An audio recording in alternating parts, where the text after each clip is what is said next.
What is up, everyone, and welcome to the Random Encounter Podcast, episode 174. I'm your host, James, and I am joined by the Full Metal Alchemist who loves chocobos, Phaneckswhy.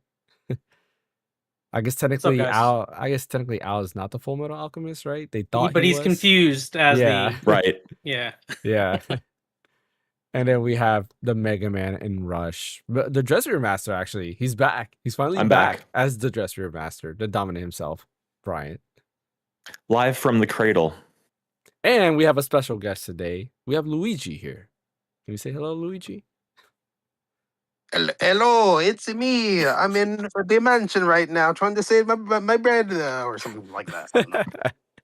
And of course, we have the great Ace Attorney, Mr. Ash Destroy Him. Hey guys, I don't know how Luigi got my mic or something, but I apologize. I'm here. How y'all doing today? Oh, man. I'm sure all the audio listeners are going to be like, whoa, well, that's crazy. Like, how do we got Luigi there? No. But this week was pretty crazy, actually. There was a lot of news that just happened back to back to back. So there is quite a lot to talk about. I might have missed something. So I was looking at my notes and I was like, I feel like I missed a few things. But, towards the end, if I didn't miss it, we'll bring it up. Of course, while everybody's talking, I'm going to look over my other notes because I have another section of notes and see if there's anything we're missing. But before we begin, don't forget to hit that like and subscribe button. Follow over on Twitch. And because there's a lot of stuff for us to talk about, we're going to go ahead and dive right in. Starting off with Toei. For those of you who don't know, Toei is, they basically publish Dragon Ball. They are starting their own video game division where they'll be basically focusing on games. They did say that it's going to be original games. They're not going to be doing like anime IPs and turning them into games or anything like that. They're going to be their own gaming division, which is pretty interesting. They said, I believe in a couple weeks, they're going to show off their first game that they'll be publishing. So that's kind of cool. I can't wait to see what they bring to the table. Like, honestly, for me, like I like the more Japanese developers we get, the better, because I feel like we do get a lot of like Western like indie development, but I don't really see too many Japanese indie development. So I'm curious to see where this is gonna go when it comes to Toy. The Legion Go S is ridiculously priced right now. It has gone from $650, which that was the price where it was on Black Friday. It is currently sitting at $1,600 for the Legion Go S. That's the one with the Z Extreme running Steam OS. And yeah, I think that's a ridiculous Not the price point. Z2, the Z Extreme. Yeah, the Z1 Extreme, not the Z2, the Z1 Extreme. So the same stuff that we were getting for half the price. And it does have 32 gigs of RAM, which I'm pretty sure probably a lot of it has to do with the RAM. Is ridiculously priced. I mean, even storage is ridiculously priced. The other day I looked at an SSD because I was like, man, I would want a 2 terabyte SSD because I want to store more content onto it. It's $500 for the Samsung 2 terabyte SSD. It used to be like $150. Yeah, they were like 150 tops. You can find them probably at 120, give or take. But yeah, I don't know. Like, what do you guys think about PC gaming in terms of the handheld market right now? Like, I feel like it's a bad market, and right now, it's kind of like, I don't know, like they need to hit a pause until everything goes down. What do you guys think about all this? I'm just glad I bought all my stuff when I did. I'm like not really in the Same. market for anything. Same. For once, it pays to be an early adopter. Yeah. That is true. That is true. I mean, it would have been nice if I would have got the Xbox ROG Ally-X just because I would have got the Z2 Extreme, but like I didn't want to spend the extra money for only like a 10% boost in performance. It's like 50% boost in performance. But yeah, I'm kind of glad I did get into it. I've actually been playing my ROG Ally a lot more this last week. It's funny, So- you and me both. I don't know if any of you guys saw what I've been playing on my ROG Ally X recently, but I've been playing my ROG Ally X the last few days. Just because like I looked at it and I don't know, something just brought me. Like, you know what? Play around with it. And surprisingly, I think the Xbox dashboard that they added to it has been touched up. That it's a lot more seamless now. When I first tried it, it was very buggy and I did not like it. So they fix a lot of it. It seems a little bit more seamless, and I'm enjoying the ROG Ally X. But I guess Brian didn't guess what I was playing. I've been playing Clair Obscur Expedition 33. Nice. Yes. I just got what's his name? Monaco. His battle theme, his main theme, it's pretty good. I like it. Like I enjoyed losing to him multiple times. I was like, this is fun. Like I can lose him quite a bit because the song was good. But yeah, I just got him. I'm going into old Lumiere, or I'm in old Lumiere, and I'm grinding. I was wondering like why he kept dying instantly, and then I realized I didn't use his the ability points or whatever to like level up his stats. I was like, okay, that makes sense. I forgot. I forgot some of the mechanics. I was like, okay, trying to remember what's what. That's what happens when you don't play a game for a while. But yeah, I've been doing it. I've been playing it a lot more recently. But that wasn't the main reason I wanted to go back to my RGLIX. It was actually I wanted to play Sparking Zero again because of the new update. And then I did play it for a little bit, and I just went back to Clear Obscure Expedition 33. So hopefully I can I'm finish loving that your soon. penchant for going back and finishing games, James. That's very unlike you. I love it. It is. Yeah. It is. Yeah. Congrats. I'm trying to keep this roll. Like I'm excited. Like I've been counting I can count now almost on 2 hands how many games I've beaten this year. So proud of myself. We'll see if that continues. But yeah, I agree. Like I'm happy I got the ROG Ally X when I did, and like you, I wish I not wish, but part of me wanted the Xbox ROG Ally X, but I'm happy with what I have. The only thing I don't like about the ROG Ally X, and I've said it a couple times, is the ergonomics. I've been having to take more breaks with it. Even now, since I've been playing it the past few days, my hands are starting to hurt again, and I gotta get grips for it because it hurts my hands really bad. I don't get The Yeah, I have Xbox grips Ally for mine. X is very comfy. Yeah. Yeah, see, I have grips for mine. Where'd you get those at, or did you 3D print those? Well, my wife bought these on Etsy, Oh, yeah, but they are 3D printed. So technically, you could probably just 3D print these. I gotta get better with the 3D printer. Everything I 3D printed, I don't know, just comes out like trash. I gotta figure out this stuff. But yeah. Ash, any thoughts on the Legion Go S being almost more than double the price More than now? double, like So 2.5 expensive. times. I mean, I never saw any value in that in the first place, but the fact that it like even doubled the price. I mean, we all know what's going on with the whole AI situation with the data centers using all the resources with the RAM and all kind of stuff. I'm do hoping that the AI stuff slows down a little bit because there has been like some things that happen, especially with Google, that came up with that. I came up with a new algorithm to essentially do a lot of AI stuff within a small with a small computational power, I think, which is nice. And because of that, I think it drove RAM prices down to like I think 20% from its huge spike, which is nice. Which I'm hoping later on a lot of stuff begins to slow down and slowly deflate. Some people are hoping for the stuff to pop, but I think so. It's going to deflate a lot more and everything. Same goes for storage. I want storage to go back to the way it was, man. I remember seeing 2 terabyte NVMe's for $100, bro. I remember that. That's fine. Yeah. So I'm glad I got everything that I got, what I got and stuff. I think funny enough, I think the cheapest stuff you can possibly get is actually certain graphics cards. Like for example, the 9070 XT. I know for MSRP it was like $600, but now you can find it for like around 720, which it's still an okay price for what it is. But Yeah. people would have gotten it for $600, But yeah, it is what it is. I'm hoping everything slows down. And the thing is too, what I'm hoping for is when devs realize that hey, people can't really afford the new stuff anymore, so we can't really brute force our way for better performance. Now they have to actually go back to the drawing board and actually optimize the stuff for more lower end hardware, or just stay in the current gen essentially. Which I hope that happens, if anything. Yeah. Yeah. Or cloud gaming. What is that? I mean, even though I enjoyed the PlayStation Portal, no. There's a lot of stuff going on with like Rocknix running Linux on Androids where you can do like a Steam like on there. So yeah, cloud gaming's starting to pick up. Yeah. Also, too, how about the Steam Deck still just like totally being sold out? Like that's so crazy. I think part of it's the RAM shortage too. Like I don't think. Well, sure, but it's just we're talking about how the stuff is so expensive. It's like you can't even get a Steam Deck right now. It's just everything is such crap as far as like availability and price. It just feels like the era that we were in when the Steam Deck came out is like bygone, and it was when things were cheaper and when things were easy to get, and now everything's harder to get and it's more expensive.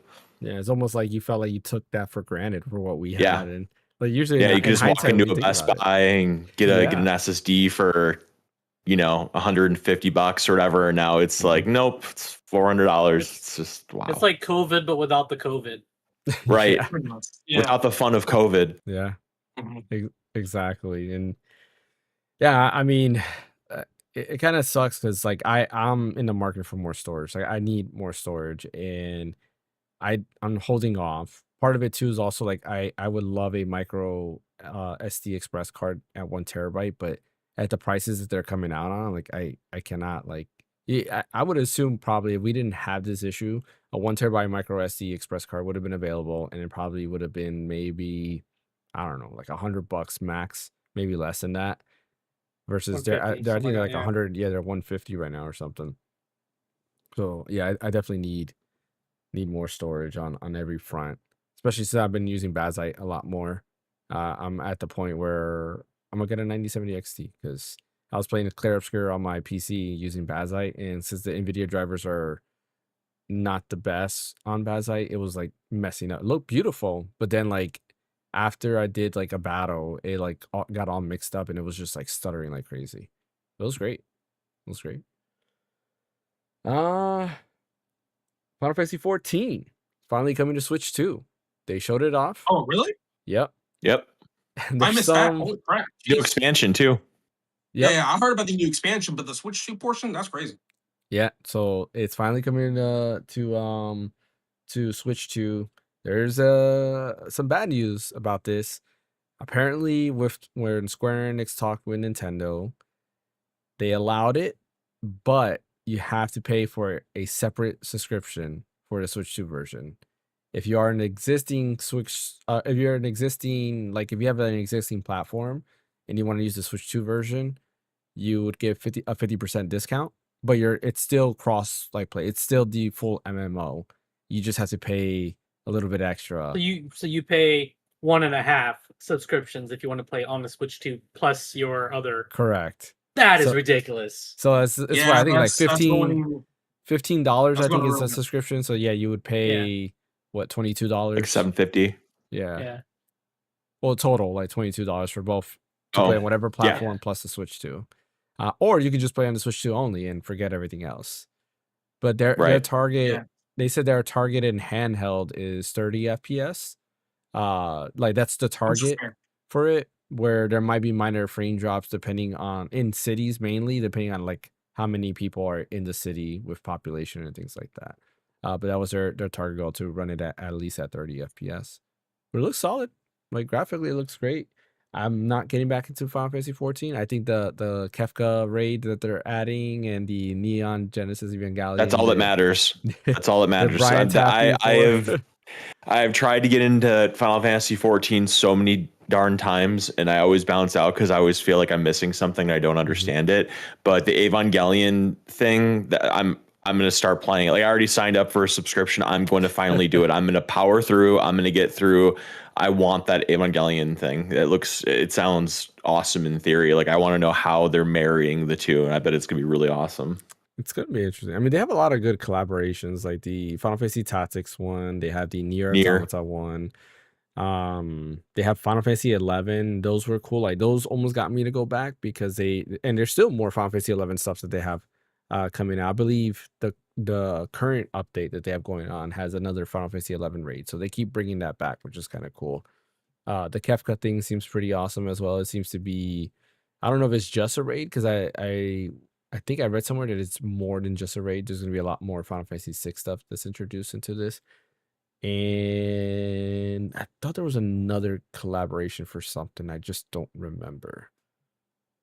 But yeah, cool stuff. And by the way, the name of the expansion is called Evercold. Oh yeah, Evercold. They did show off the trailer for their new expansion. Which Evercold. I like that. I don't know how I'm feeling about the trailer. I was just kind of like, eh. It's not as good as the other ones. Face review, right? They showed the whole like expansion. Like they have like a little story trailer for it. Oh, okay.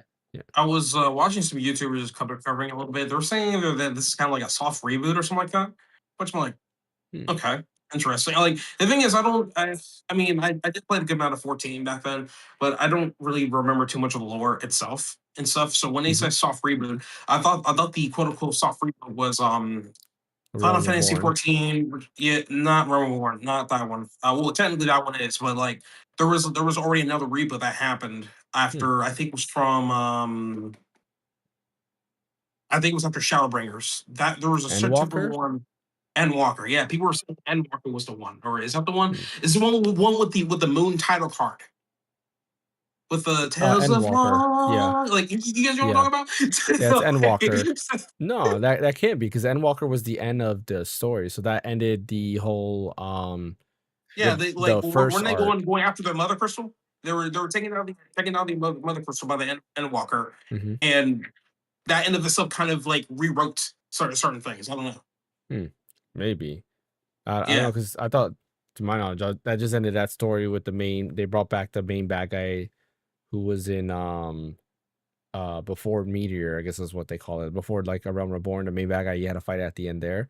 They brought him back, which I thought was cool. And then Dawn Trail kind of brought you to a whole new continent, which added like more stuff over there. And Evercold seems to bring you to another new continent because apparently like everybody flew to the sky. So now you're at the underneath the sky, some Skyward Sword type deal, but everything is like frozen because everything got frozen and there's still people living underneath the sky. It seems interesting. Like the story in Final Fantasy 14 is really good. Like I do really enjoy the story.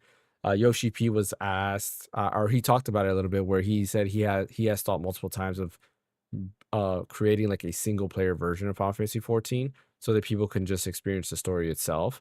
I think that would be cool. I heard Shadowbringers is like one of the best Final Fantasy stories It is. ever. Yes, Yeah. it is.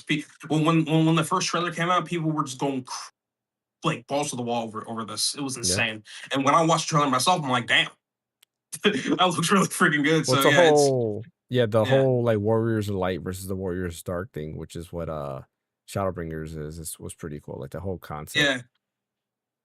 I will say, maybe you guys can tell me as folks that are like way into, or you were into Final Fantasy 14 and you played it a bunch. It's like playing through, what do you call like the first thing, like the Final tutorial? Fantasy 14 main? Well, I Realm guess like Reborn? in a cool, yeah, Realm Reborn. Like I played through it and like it's a pretty basic story and it's a little hard to follow, but like by the time you get to Shadowbringers, does it kind of come more into focus as to what you're doing and why you're doing it, and it becomes a lot more apparent why it's interesting? Yeah. It basically builds everything from the lore from going from Wilberborn all the way up to Shadowbringers. That's why people were mainly going crazy over this because they're noticing, oh, they hit the foreshadow of this back in chapter whatever from Wilberborn, and now it's coming to light in Shadowbringers. That's the whole point of it, if anything. Gotcha. Well, I would say And Heaven's Word is basically like the story there is where it peaks. Like it gets way better after Realm Reborn because the Realm Reborn is still closing loops from the previous Final Fantasy 14 because it is canon. The previous Final Fantasy 14 is canon, so a lot of that story it's referencing that, which is why it's hard to follow. Because if you didn't play the original Final Fantasy, it does kind of get kind of weird. Like, okay, what do you mean you're rebuilding these towns and people are, still scattered around and all this stuff? Because it's talking about the OG Final Fantasy 14 still. But then once it hits Heaven's Ward, it basically builds off of it, and they have their own mini stories, and it makes a lot more sense. But yeah, Final Fantasy 14 coming to Switch 2 in August. I think they had an actual date. I didn't write it down, but I know it's in August, so very, very soon, which is kind of cool. wait, for that separate subscription thing for the Switch too, is it the same thing for other platforms like Xbox, PlayStation, all that kind of stuff? No, Or so it's the all same the other subscription platforms across all has of them? all the other platforms has one subscription. The Switch 2 is the only one that's gonna have that separate subscription. If you're already subscribed to the other platforms, then you just pay 50% of the subscription. Yeah, that's a bad move. I mean, I can understand why that happened to begin with because Yeah. Nintendo wants some of that piece, but I'm like, I would Yeah. not. I would definitely not do that, especially for what you're at right now, Nintendo. No, that's not a good idea. Yeah, I I wouldn't. would like to see. I would like to see like certain players play on the Switch 2. Like if they have no other choice but to play on the Switch 2, okay, Yeah. that makes sense. But I if they think already have like another console or PC they can run off of, like I don't know, bro. I don't know. Yeah. I think for me, like it sounds to me like they wanted to have like Nintendo Switch Online as a requirement. So then the what's the right word I'm looking for? The compromise was like, okay, you have a separate subscription for the Switch 2 version, which honestly I would have preferred Nintendo Switch Online because I think most people pay for it already. You might as well just have Right. Yeah, said makes sense. make this a requirement. But then they're probably thinking, well, if we make it a requirement for Switch 2, then it has to be a requirement for Xbox For and PlayStation as PlayStation, well. yeah. Yeah, so they couldn't do that. So this was kind of like the way they decided to do it. Which that makes sense, I guess. So yeah, we'll see how that goes. Some interesting news came out by somebody who I thought it was kind of weird that he had left this company, and that is by Mr. Shuuhei Yoshida, where he talked about Jim Ryan. And he basically said out loud what I think many of us were thinking, where he said that literally he basically got fired by Jim Ryan because Jim Ryan did not like what he was doing, where he was asked to do what he said was weird decisions, and he would go against those weird decisions. And I think honestly, like in hindsight, and I've said it multiple times, a lot of people like to defend Jim Ryan. Like there's a lot of tweets out there defending him. I'm like, dude, like you guys are crazy. Yes, PlayStation is more profitable than ever before as a business decision. Okay, yeah, he did a good job on the business side, but like on the brand, I think he hurt the brand a lot more than anything. I feel more people were dropping off of PlayStation and going PC gaming because of the lack of exclusives, Concord failing, and it just seemed like PlayStation no more had an identity. They were just there. They were another third party machine, where a lot of people who used to gravitate to PlayStation because the exclusives are not getting those exclusives. There's a lot of complaints, and I think part of that is probably what Shuhei Yoshida was fighting against. Remember, Jim Ryan closed Japan Studios because I don't think he thought of diversity in their portfolio. They just wanted live service games, and live service games. That is it. What do you guys think about that? Did you guys see the tweet and see what Yoshida said? And another thing, people actually got upset that he said that, which I was like, dude, like why would you get upset at him? Like he's telling you the truth, and then you're saying, oh, it's unprofessional, you shouldn't have said anything. It's like, no, I'm glad you said something.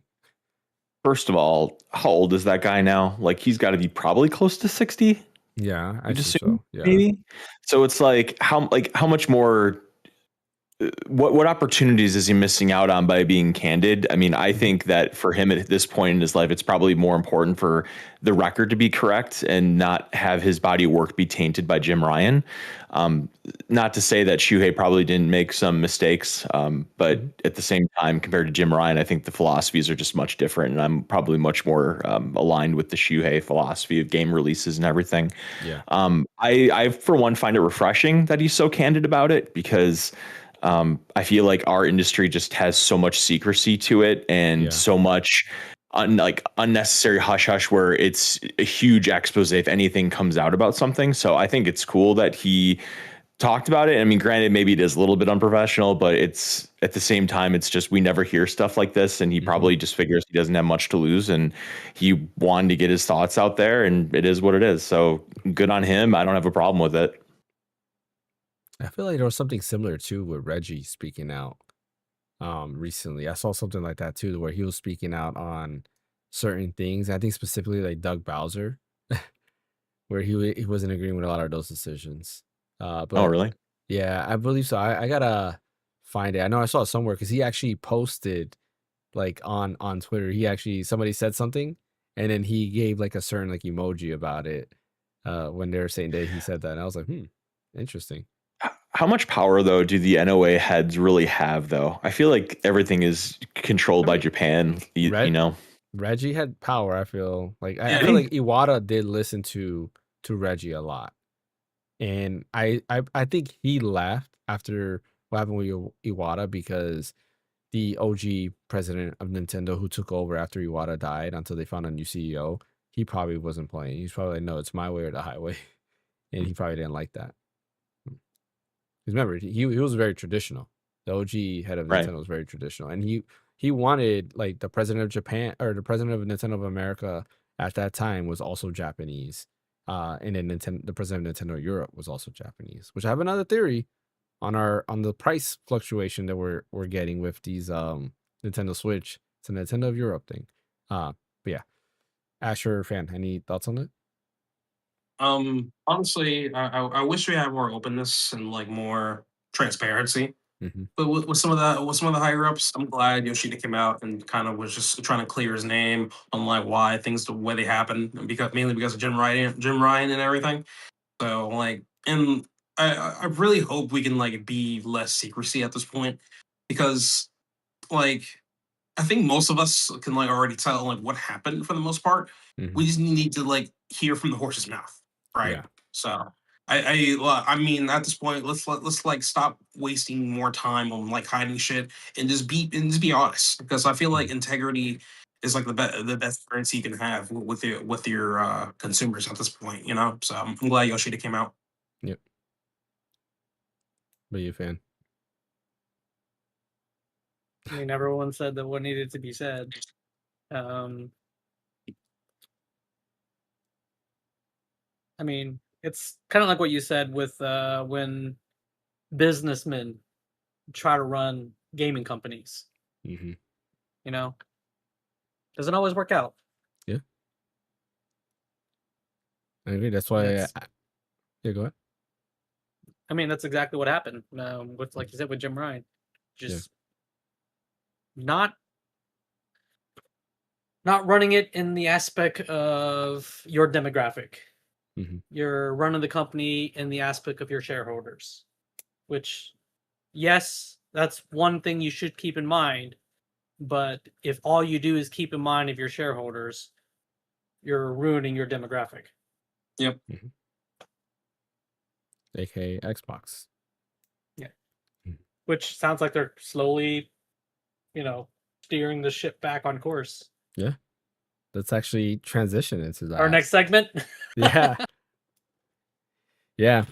I gotta say, I apologize, Miss Asha Sharma. I was not unfamiliar with your game. I thought you, as being an AI person, was not going to be probably the best ask fit, AI. But like, yeah, right. It is AI that's actually doing these changes. They did a prompt into Copilot, like, Copilot, what should I do to change Xbox around? No, there's a lot of changes happening with Xbox. A lot has happened this week alone, and yeah, and I'm gonna read down all of this because I put this the minute I found this news. I was like, I am gonna jot all this down because I would forget. But I'm gonna jot it down so we can talk about it. Right, starting with Game Pass. Game Pass has dropped in price. Yes, it has actually dropped in price, which is a good thing because when Game Pass went up to $30, I was like, oof, we've gone so far away from Game Pass being $10, then $15, then it was like $20, and then $30, and it's just kept climbing and climbing. And it was at that point where it's like it's not worth having Game Pass at all. But Game Pass has dropped in price. It is now $23 for Game Pass Ultimate, and Game Pass for PC. I do not remember the price point. I forgot to write that down. But it is cheaper also for Game Pass and PC. There is kind of like a bad thing to it. Like, what are you getting? What are you losing? And you're losing Call of Duty. So Call of Duty will no longer be day one on Game Pass. I think all of us here don't really care if Call of Duty is on Game Pass or not. So that is a good thing for me because it brings the value more now. Now that it's a cheaper price, I think there's more value into this. And it makes me think about resubbing because it's not as expensive as it was before. Especially for PC Game Pass. Correct. For PC Game Pass as well. Yeah, specifically that. Call of Duty will release the following year. So like you will get it, but you're not gonna get it that first year. The second year, whatever new Call of Duty comes out, that's when Call of Duty would be available on Game Pass. Xbox is now a focus. It is a core pillar in Microsoft's plans. So they are really like diving in and making sure like, okay, we are going to focus on the console itself. There is a new logo. So our thumbnail has a new logo. They redesigned the logo going back to the classic green versus just the like Xbox logo being in white. It's more like the OG green looking color, which is kind of cool. They are. I mentioned this already, but they're prioritizing the console again. And another thing had leaked, and it seems to be true because Discord themselves talked about it. There is going to be a Game Pass starter pack. If you are a Discord Nitro subscriber, which like I am, you will get Game Pass Standard included, which I think is pretty cool. Game Pass Standard or Starter rather will be basically it will have 50 games included. So there's a whole list out there. I think I forgot who wrote it. I saw it somewhere. Let me actually pull that up. There's a list out there which is pretty cool where they actually go into detail like what games will be available on this starter pack. But while I look up for that list, any thoughts on anything I just mentioned? Also, too, aren't they talking about doing like some exclusivity again or something like that? Yes, or like trying to make that a new focus? Yeah, that is another thing that they are looking into focusing on exclusives again because they do think that exclusives, which we said plenty of times, is what will bring people back to the platform. They are unsure exactly how that's going to look like, so they're still like talking about it, but they are trying to bring back exclusives to Xbox. So I don't think maybe I assume like what's it called like the Halo, the stuff that's already announced is going to stay multi-platform, but maybe future projects will go back to being exclusive. So real quick, I'm gonna read the list as I have it here. Among Us, Astroneer, Batman Arkham Knight, Celeste, Chivalry 2, Cities Skylines, Remastered, Control Ultimate Edition, Crash Team Racing Nitro Fuel, DayZ, Dead Cells, Deep Rock Galactic, Descenders, I don't know what that is. Dishonored 2, Disney Dreamlight Valley, Doom 64, Doom Eternal, Fable Anniversary, Fallout 4, Fallout 76, Firewatch, Gang Beasts, Gears 5, Golf with Your Friends, Grounded, Hades, Halo 5 Guardians, Halo Wars 2, Hellblade Senua's Sacrifice, Human Fall Flat, Inside, Limbo, Medieval Dynasty, Monster Sanctuary, Ori and Will of the Wisps, Overcooked 2, Payday 2, Crime Wave Edition, Power Wash Simulators, Psychonauts 2, Retro Classics. Specifically, they say Psychonauts is only going to be for Windows. Retro Classics, Slay the Spire, SnowRunner, Spiritfarer Farewell Edition, Stardew Valley, State of Decay 2, Stellaris, Super Hot, Mind Control Delete, Superliminal, I guess is how you pronounce it, Teenage Mutant Ninja Turtles, Shredder's Revenge, Elder Scrolls Online, Standard Edition, Totally Reliable Delivery Service, Tunic, Unpacking, Vampire Survivors, Warhammer 40k Darktide, Warhammer Vermintide 2, World War Z, and Wreckfest. So that is the game list that was leaked that will be coming to Discord Nitro, which will include Game Pass Starter Edition, which is pretty cool. Starter Edition will also give you 10 hours of cloud gaming each month. So you have a total of 10 hours to play each month, which is, I guess, cool, I guess. Yeah. And you will earn Xbox rewards for playing, which you can use those rewards to get more Game Pass if you wanted to. But yeah, I think everything I mentioned in terms of what she's changing so far I think it's pretty positive. What do you guys think? I have more thoughts, but I'll let other people go first. Mm-hmm.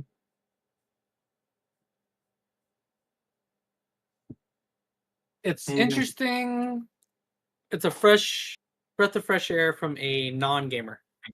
Yeah, that's true. We'll see if she can follow up. I stay on the edge of my seat because, we've been burned too often. I agree. And it's funny because we were just talking about on the flip side with Jim Ryan, like this is what happens when we bring a businessman into the gaming industry, but this is also a non-gamer in the industry, and so far seems like positive work. This is why I think she used AI, because she headed AI, right? So she probably asked AI for some help. That's true. Maybe AI. He's like highlight the height of Xbox superiority, right? And she probably had asked AI that, and they probably put bullet points, and she's like, you know what? I'm seeing the data. It looks like when things were big for Xbox, this is what was going on. We should probably go back to that. Yeah, that's true. Hey, that's what's really sad about.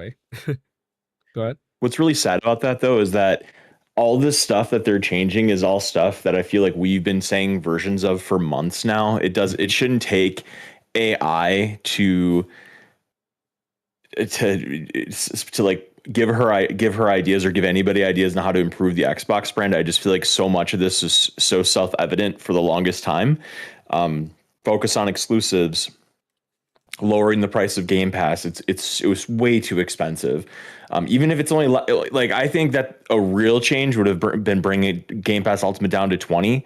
I mean, at the end of the day, it's 20. I think it's $22.99. I want to say. Yeah. So it's only like, $7 or $8, but I mean, it's $7 or $8. Like, that's fine. It's good. It's definitely a step in the right direction. And honestly, I can't think of any other time in the industry or anywhere right now where prices are going down. I think it's really novel that there's something that exists in this world in 2026 where the price went down even by like $7. That's incredible. I just feel like there's this path for Xbox to be a very relevant brand with value in the gaming industry, and bringing new things to the table that it's just so obvious, and they just totally chose to go this very corporate, very I don't want to say money hungry because that sounds kind of naive because they're all trying to get money, but just very not. I'm trying to think of the best way to put this. It's like PlayStation has all of PlayStation's moves. I feel like were strategic, with maybe the exception of Bungie. I feel like Bungie might have been something that it was a bad deal, and then I hated how they closed Blue Point. But for example, Insomniac, they got Insomniac because of an extensive relationship with Insomniac. You think about Nintendo with what's the name of the company that did Xenoblade? Monolith Soft. Monolith Soft, yeah. Like all these what do you call them? Mergers or purchasing of companies and stuff.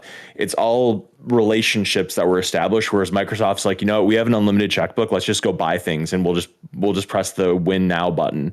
And they learned very quickly that just having all of this stuff without the right vision and without the right talent and without the right strategy behind it is going to make them where they are now. And now they're spending all this time, money, and effort on backtracking on the decisions that have been made over the last 5 years, give or take, that if they just would have gone with what their original vision was of what Xbox was, they would absolutely be in a better position than they are right now. They certainly wouldn't be in any worse of a position if they would still be having Perfect Dark coming out. If that new Gears game was still Xbox exclusive, which I guess I don't know if they've announced officially that's going to PlayStation, but we'll assume it's going to based on their previous strategy. All of these games that could still be I would even be okay with them coming to PC now, because I think Microsoft really wants to bring PC and Xbox together, and I think they can live harmoniously. Maybe even Switch, but the stuff of putting stuff on PlayStation, it's just not.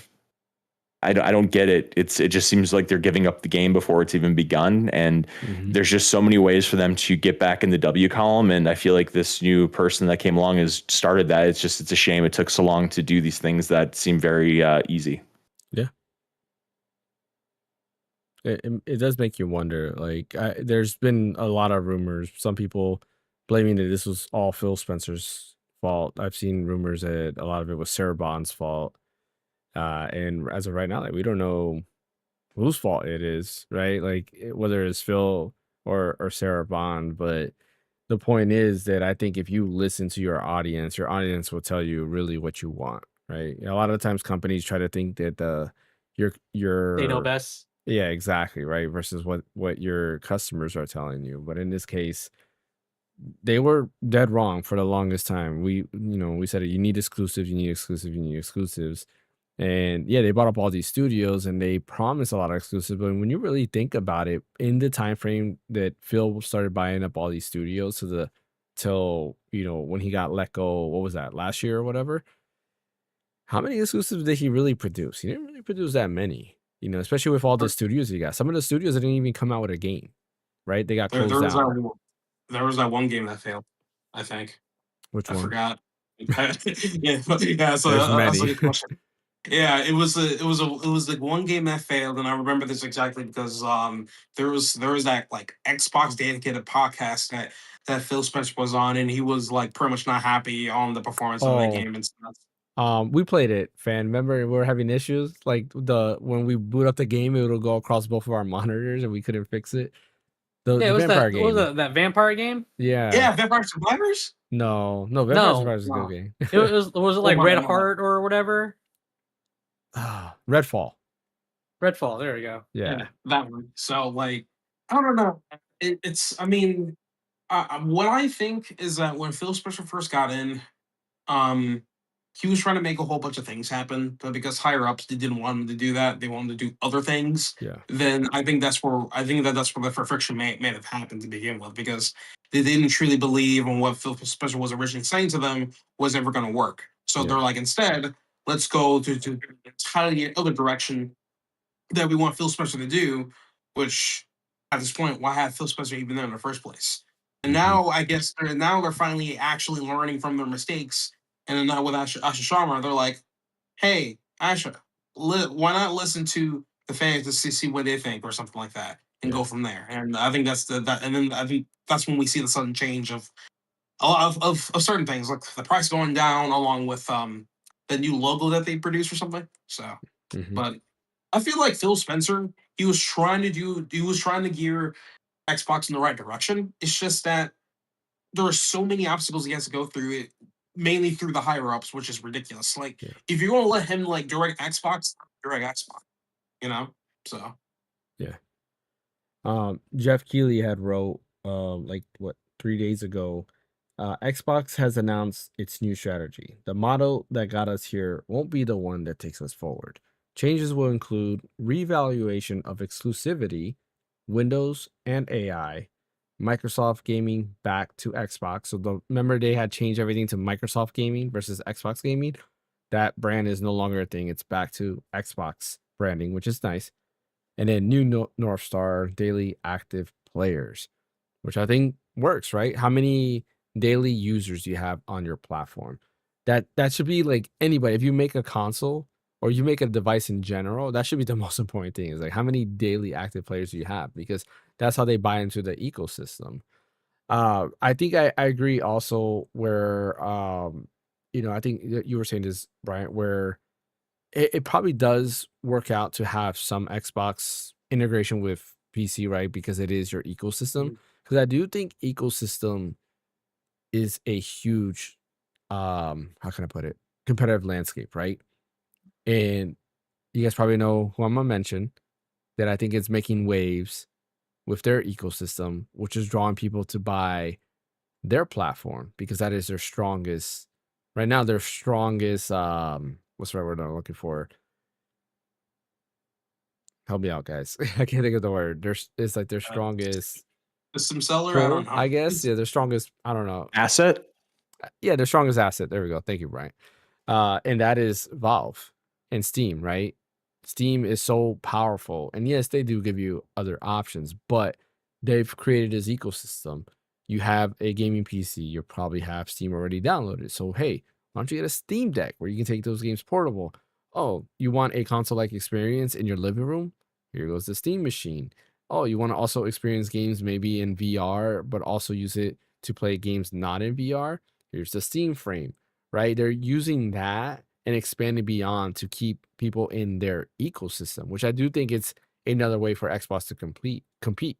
So they can have Xbox ROG Ally X. They can have the Xbox app on PC. They can have an Xbox. But I do feel like they need to tie all that together, where it's like, yeah, you buy this game here, you get that. Now the flip side to that will always be, all right, if I can get these games on my PC, why buy an Xbox? But I do still think there's a draw to a cheaper machine that can play these games at a high quality level.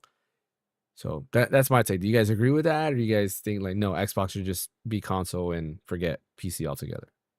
No, I think you have to have PC in this, how things are. I just think Steam is just so ubiquitous, and it's a big part of gaming, even if it's, I would say that, I mean, this is really not formed in any sort of data whatsoever, so I could be totally off base here, but I still feel that PC gaming is more niche in that it requires more knowledge of technology to do PC gaming, just not just from a software side, but from a hardware side too. Just upgrading your rig, having the right settings in Windows, having your drivers, having your Steam settings, having you have to know that kind of stuff. Whereas console is kind of like you can go to the dorm and to put on Madden NFL, just put the disc in or download it from the internet and play. You're good to go.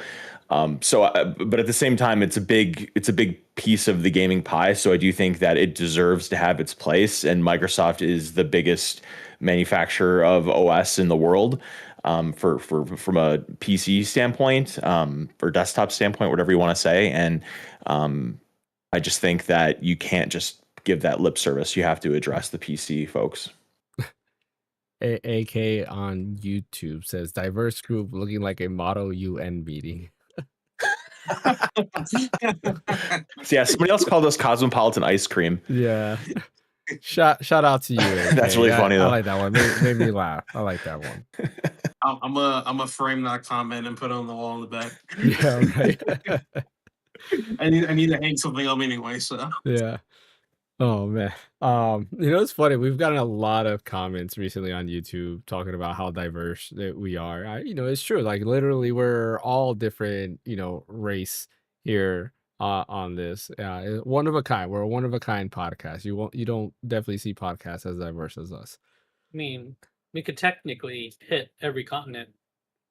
That is true. We can. that'd be fun. Yeah, so that's Xbox. Anybody else have anything to say about Xbox? I just hope keep following the path. Yeah. Keep on the path. Keep doing what you're doing. Listen to us. Just don't let us down. Listen to us. Just go back retroactively and be like, bro, we could have done this. Do it right now. Please. Just do that. Ain't that hard to do. You want to make some money? Make some money. So. Yeah.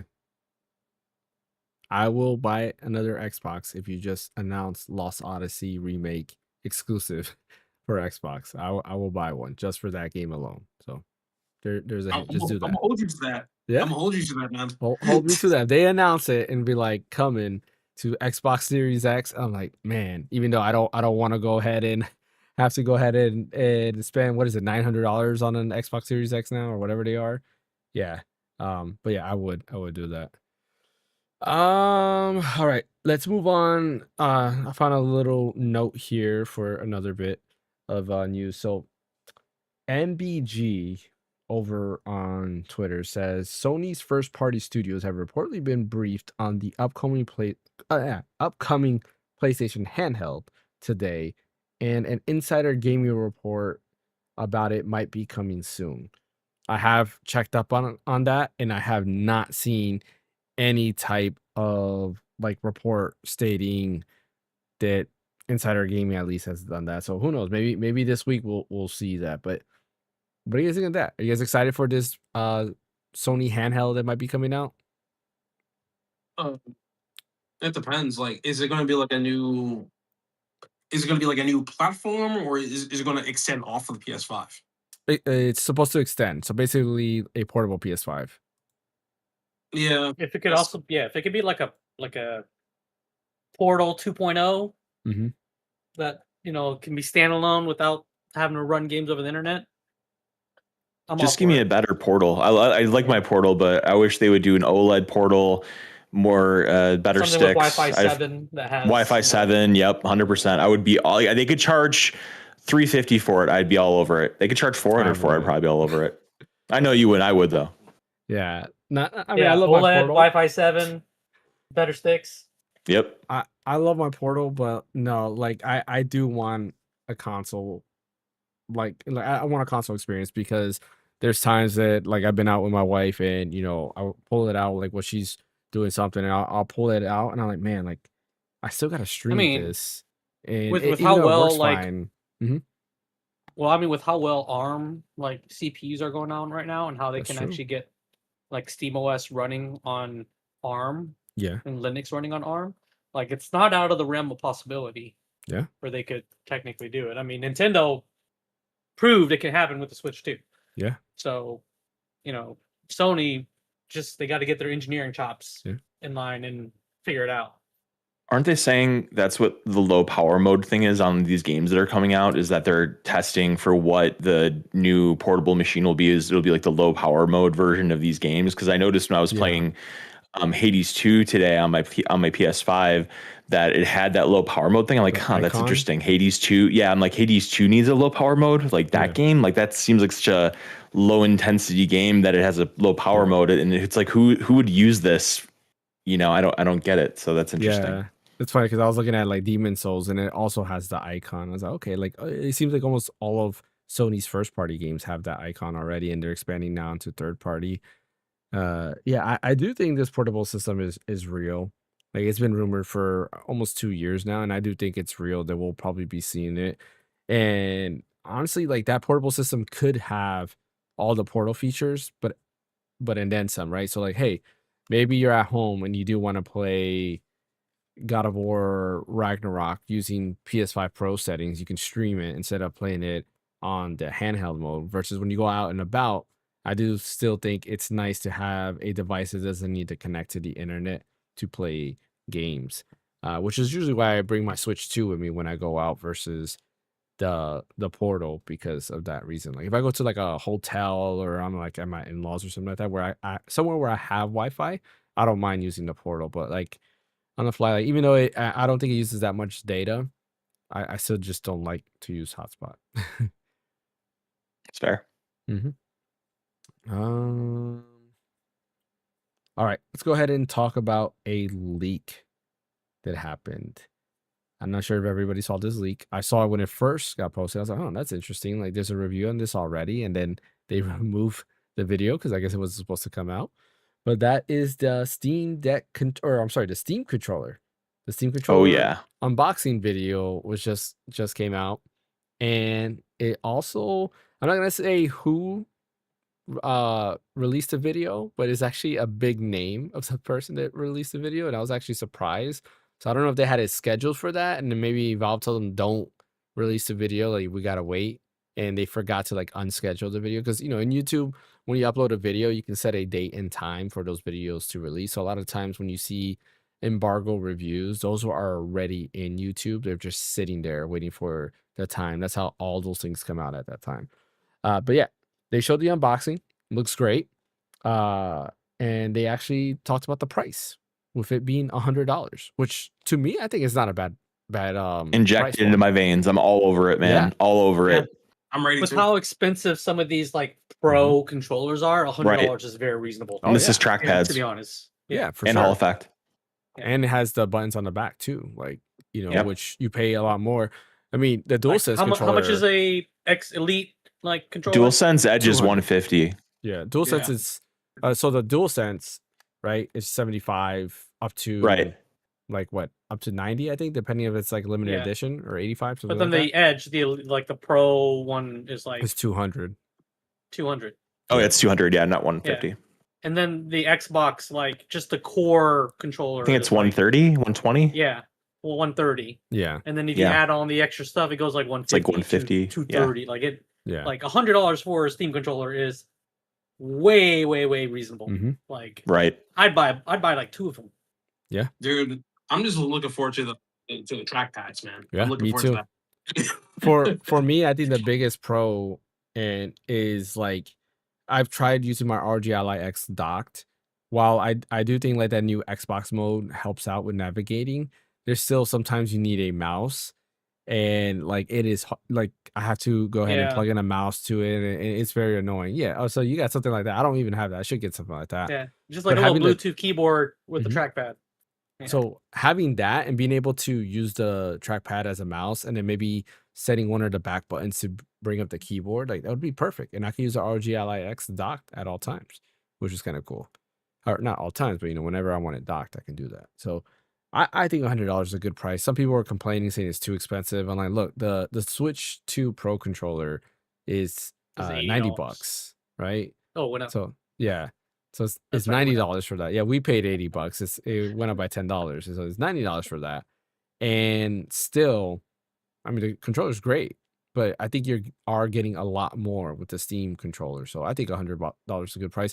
Honestly, I do hope that this video being leaked is suggesting that Valve is going to release a controller like very soon, because I can wait for the Steam Machine. I don't mind if they're trying to wait for the RAM prices to go down so they can get it at a set price point. Like, I'm happy for that. You can hold the Steam Machine and the Steam Frame. The controller is one of those things that I feel like, why hold it? Like, just release the thing. A lot of people want to Right. use that controller. I would, like you guys, That if doesn't take pre-orders were to RAM, come up, yeah. If pre-orders were right? to come up in, tomorrow, I would pre-order one because I Yep. do want one. I So assume we everybody we here's all gonna get one. yeah I'm yeah we going. all I'm getting one. We all sure got to be ready to buy that because I'm pretty sure the scalpers are also gonna be ready to like buy all of Mhm. them. Yeah. They're trying to scalp them up, Unfortunately. so we got to be ready. So Maybe they'll have something where it's like, since maybe they'll do it like with Steam Deck, where you have to have a Mhm. Steam account for a certain amount of time, but also too, you'd hope that given there isn't any components in it that would be considered rare, it's controllers, so it's not like it has RAM and SSD Yeah. and GPU and all that kind of stuff. So you'd think that those components would be less rare than controller components or whatever, or controller components would be less rare than PC components. console Yeah. yeah, components or PC components. yeah, it makes sense. Yeah. Yeah, but I mean, you got people they have FOMO, right? They're like, oh, I gotta get a day one, so scalpers will prey Right. on that to get as many and then resell it, which they tried with the Steam Deck, and quickly orders kept going through, and finally, when the Steam Deck price stable, they went back to normal, and scalpers just kind of disappeared with that. But I think Valve has done a good job of trying to combat scalpers either way, like Brian said, where they kind of like limited who got access to it, and you were only able to buy one. That's my only like fear, is they only limited you to one, because I would probably buy two, if not three. One for my son, one for me, and then I would like to have one downstairs in the living room, so I don't have to take my same controller both places. And I think A friend the of mine whole is puck system is cool. Mhm. a friend of mine's watching the podcast right now. He says he's also getting a Steam controller. Like Nice. everybody's getting one. Nice. Tell them to write I'm like write it in the chat. researching like into like because a lot of people nowadays are like building their own Steam machines. Mhm. You just AMD CPU, AMD GPU, Mhm. download Bazide or use Steam OS, whatever. So like I've been actually like thinking of doing that, just throwing it outside my living room. Because my kids have been wanting to play games. That's why I've been trying to find my freaking Switch, my original one, but I haven't been able to find it. So I've been thinking like maybe I'll just build a little PC out there and set up the family account for Steam Yeah. and then give them a controller. Yeah, it's worth it. My so I had the LCD Steam Deck, and then when I got the OLED, I gave the LCD one to my kids, and they hadn't, like, when did the OLED come out? Like almost 3 years ago, right? Maybe longer than that? Yeah. Yeah. Oh, Like look. maybe 3 to 4 years ago, I think. Yeah, so after that, I gave them the LCD one, and they used it for a little bit, and that was it. I think like the most usage they had was when we had Hurricane Milton, I think it was, or maybe the hurricane before that. We had no power, but I kept the Steam Deck charged, so like my son played through what is it called? Gravity Circuit. So you played through the whole game of Gravity Circuit. And that was like the most usage they had of the Steam Deck. But now they're playing it because they've been on this like Resident Evil rush. So they've been playing like Resident Evil 2, Resident Evil 3, Resident Evil 4. What else? They're playing some other games on the Steam Deck. So they've been using it quite a lot more. So I do think Steam it's Deck a. Go ahead. Steam Deck OLED came out November 2023, so it's like 2.5 Three. years or whatever. Yeah, almost 3 years ago. Yep. But now they're using the Steam Deck, which is nice. I'm happy they're using it. It's not just a paperweight, because plenty of times I was like, you know what, I should just sell this because they're not using it. But they're using it now, which is cool. But yeah, speaking of, like you said, like other Steam machines and like different PCs, the creators Vemu Deck, they also made their own Steam Deck that's a little bit more powerful. They're calling it, what is it? The fan help me Playmate. out. Yeah, is it Playmate? No, I thought it was Play Nexus. Is it Playmate? I thought it had. Pretty sure it was Playmate. Yeah, because it's funny because they tried to do one earlier that looked like a Dreamcast, which I thought that design was cool. And I remember I wanted to pick that one up, but then they canceled it because they were on Indiegogo and they couldn't get enough orders. But now they introduced this one, and they already have like buildable models. They gave them to reviewers to kind of talk about it, and it seems like they're going all the way through with this specific um this specific like device, I guess if you want to call it, which is kind of cool. And the reviews have been positive. It runs everything perfectly fine. It comes pre-installed with Emu Deck.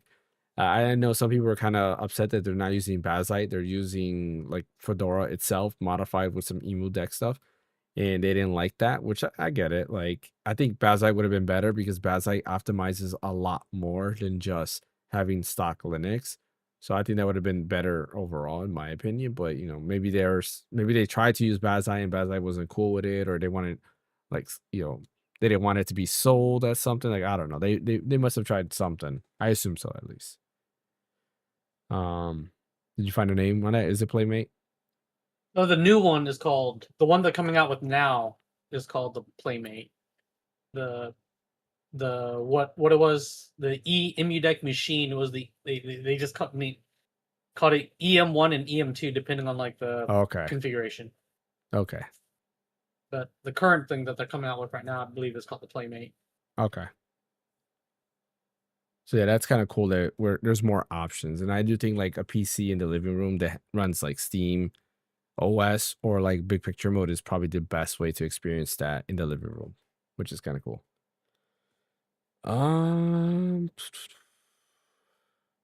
Okay, that leaves us with this last little segment, something that we're probably not going to talk much about. And I think that will give us also time to talk about what we've been playing. Is Splatoon Raiders. There was on Monday, I believe it was, Nintendo dropped a Splatoon Raiders like overview trailer as well as the release date. It is coming out in July, and it doesn't look that bad. It's not what I was expecting. But then at the same time, like I was trying to remember, like what was I expecting with this game? And honestly, I was not really expecting much. But it is a single player experience mostly, but there is a co-op experience as well where you can do up to 4 players. It does support game sharing on Nintendo Switch 2, so you can have 3 other people join your game. And basically, it's kind of like a third person like action game. I think they even say it themselves in the beginning that it's a third person action game where you have like quests, you have this open world that shows you unlock like areas and the map starts filling up and you just keep going. Is the Playnix? Yeah. See, I kind of figured. I thought like Playmate was something else. Yeah, so Playnix. Yeah, Playnix. New Play was in it. Mm-hmm. All right, keep going. But yeah, did you guys see the Splatoon Raiders announcement at all? And are you guys interested in it? Yeah, I saw it, and like it kind of piqued my interest a little bit. I wasn't really a big Splatoon fan back then, but seeing like the single player focus mode that they have, I have some interest for it. If they can come out with a demo for it, so I can at least give it a try and stuff, I might buy into it or something like that. Who knows? Yeah, so. I agree. That'd be cool, kind of cool. Nobody else has anything to say? No, I didn't really watch it, honestly. I didn't really watch it because I wasn't really big into Splatoon because I never really played any of the Splatoon stuff. But if they're coming out with like a single player story driven game, I'll try it out just so I can get into the Splatoon lore. Yeah, Splatoon 1 was pretty fun. Splatoon 2, I bought it at launch, played it for a little bit and stopped. And then Splatoon 3 was the same thing. I think I streamed it when it first came out, played it for a little bit, and I traded it in like maybe a month or 2 later because it's kind of cool. It's just not my cup of tea. But this one seems, since it's more single player focused, I think there's something a little bit more up my alley rather. And like I don't know, the whole co-op thing is what interests me the most because I can probably play it with my kids and it using game share, which works flawlessly. Like I really do like how game share works on the Switch 2. I think it might be pretty fun. So I don't know if I'm gonna pick it up. It is cheaper if you buy it digitally, which is kind of cool. If you buy it physically, it's a little bit more. It is not a game key card; it's an actual like cartridge. So if you do want to buy it physical, there's that. But it's like a first party game, so yeah. Well, Pocopia technically is, even though it's made by a third party, it's still a first party franchise, but that one's a game key card. But yeah, I think it's kind of cool. Pretty fun. That comes out in July. That means we know when every single Nintendo game is coming out because Yoshi's coming out in May. We do know that. I guess Fire Emblem's the last one. Fire Emblem. Yeah, Fire Emblem will be the last one that we don't know. My guess is August. I think Fire Emblem is an August game. which puts something at June. The rumor is that Star Fox game is going to be a June game. We have Yoshi. Well, that's a really soon release for something that's not even announced yet. That'd be pretty crazy if they pulled that. Yeah. Nate the Hate said it's going to be announced and then released. Like that's how it's going to be. It's going to be very quick. It'd be Shadow cool. Drop. Yeah. Hey, they did it with Metroid Prime. Shadow Drop Metroid Prime. Yeah, but that was a remaster though. If this is like a whole new thing, that'll be very unprecedented for them, I feel like. Yeah. Yeah. I think, well, what if it's a remake of Star Fox 64? Oh, that'd be so cool. I mean, it'd be cool if they could like find a way of kind of putting all of the Star Foxes into, because I mean, Star Fox 64 at this point is an 18-year-old, going to be an 18-year-old game or 28-year-old game. Oh my God. Oh, that hurts to say that out loud. I think they came out in 98, right? So yeah, 28 years. Oh, anyway. I wonder how they're gonna do the story. That like, are you playing like a seasoned, like old and like grimy Star Fox? No, he's battle hardened. He found his father's sunglasses and he's wearing them now. His dead father. This is not the PlayStation version of Star Fox. Like, and I wonder if multiplayer would be a focus because I remember playing the multiplayer with my brothers in the N64 one. You know, it's pretty cool. Like the 3DS added the whole camera feature, which I thought was pretty cool as well. Which Star Fox had the tanks? It started with 64. Yeah, 64 had it. 64? Yeah, basically every Star Fox after that had it. That was fun. I think Star Fox you did the multiplayer battle. Yeah, Star Fox 2 is supposed to have it too, I think. Because I beat Star Fox 2 and I believe there was a tank. Did you really? Level? Yeah. Oh, interesting. Yeah, I beat it like when it first got released. So when I got the Super Nintendo Classic, I didn't play it at all. But then when it got released on the Switch through the Nintendo Switch Online, I played through it. I was like, you know what? Let me just figure out what I want to play through it to know what it was about. And it was fun. It's definitely playable. It is hard to focus because if you ever go back to the Super Nintendo games, it is very hard because the frame rate it's like at like the FPS is awful. Yeah, it's like 15 frames per second. But it was fun. Like Star Fox 2 is definitely more fun than the first one, and you can see that they definitely built Star Fox 64 off of the second game more so than the first game. A lot of fun mechanics. Like I said, it can be hard at times because it is hard to like notice certain things. There's actually this one level where you're those walking robot thing that's in Star Fox Zero as well, where it has like 2 legs and it shoots, and it's basically like an open area level where you have to go through different rooms, you have to unlock certain hatches and go through it. And I remember I got stuck because I was like, man, how do I open this hatch? I can't find where the control center is for this. So I'm walking around the whole area, but it was kind of cool. Like it was a different experience for sure when it came to some of the level design in that game, and I really enjoyed it. I recommend. What's so crazy? It was finished, and they just said, "No, we're good." Yeah, for the most part, yeah, it was finished. Yeah, and this is a short game. Like I want to say, it only took a few hours for me to beat. You know, probably like 3 hours max, maybe something like that. But yeah, Splatoon Raiders comes out in August. So, or I'm sorry, July. I think Fire Emblem is August. I thought Fire Emblem was going to be July because Fire Emblem 3 Houses came out in July as well. But that's probably going to be an August game. And I think June is the Star Fox game. Then we have May is Yoshi. Is anybody getting Yoshi? I'm really undecided on it. It seems too young for me. I think I want to get it. I might get it, honestly. I saw the trailer today, the one that dropped, I want to say a couple days ago on Nintendo, the Nintendo app. And I actually like it. It's actually, I think, a little bit better than what I thought it was going to be. It does seem like an actual Yoshi game versus like a more kiddie like version. It felt like Yoshi's Island. So I think I'm going to pick it up. Did you see the latest trailer at all or no? No, I didn't. Take a look at it. I think it might change your mind a little bit. Okay. Yeah. Yeah, so hopefully Nintendo Direct very soon where we can get more first party games announced. And let's hope they don't become like PlayStation is with the PS5 ever, where they release only like 1 game, 2 games every year. A year. Yeah. All right, let's talk about what we've been playing before we end today's podcast. I'll go first while you guys gather your thoughts, since I mentioned I was playing Clear Obscure Expedition 33, enjoying the game. Yes. Liking it. Music, the Monaco music was pretty awesome. Getting back into it has been the hardest part, but I mentioned this before when they did this update after the Game Awards. Excuse me, when they announced it. going back to it, it looks beautiful now in the RGLIX. Definitely looks way better, Okay. runs way smoother than it did Okay. previously, where it barely hit 60.